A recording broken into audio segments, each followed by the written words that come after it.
pioneering is it's basically people who have the gift of not fitting in. I chose to become a pioneer because of frustration initially. I guess I see within the church that it's declining. It's not very engaging in people like me who just, it's just not a place that I necessarily go to find God per se. And I can see that for people who aren't actually very interested in the Lord in the first place, that the church might not be as relevant as what it used to be. And so I think frustration meeting opportunity came together, and I decided to pursue this of becoming a pioneer. Pioneering for me is about creating a place where we can go out and meet people where they are at. And I feel like if I'm now the temple where God is dwelling in me, that the temple is now on legs and I can take God to people instead of people having to come to the church.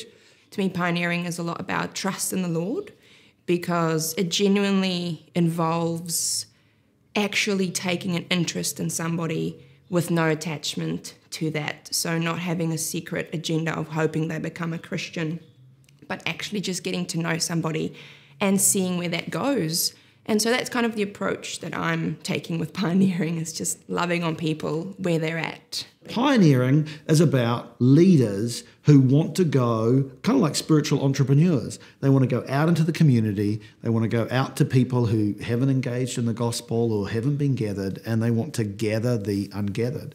So pioneers are risk takers. They're people who aren't afraid to make mistakes. They're not afraid to fail, that they're always curious, they're always learning, that they've got this sort of internal drive within them. They're not just sort of doing things because they're paid to do them. They're doing them because they feel this deep sense of call to go kind of into those uncharted territories and kind of explore and take new ground. So my faith has grown a lot with learning to be with God and not trying to build my own kingdom and my own program, but learning to do it with God, and that everything has to be grounded in God. Every time I try and take things my own way, I just get reminded that He's in control, He's got it, and I don't need to stress or worry, but just remain in Him.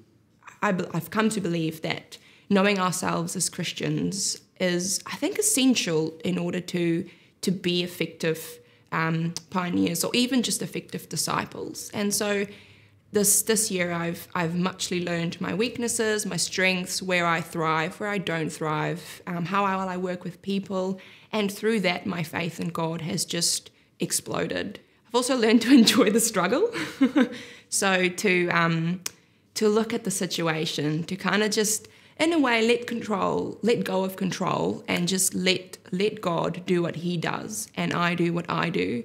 Part of pioneering are people who are willing to go into the world and to try new things, to sort of be entrepreneurs.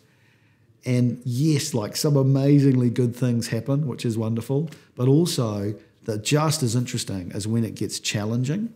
And I spent a lot of my life thinking I want to avoid the struggle, but actually the best bits in life come from the struggle. So pioneers are so important. They are the people who will help renew our church, but they're also mongrels.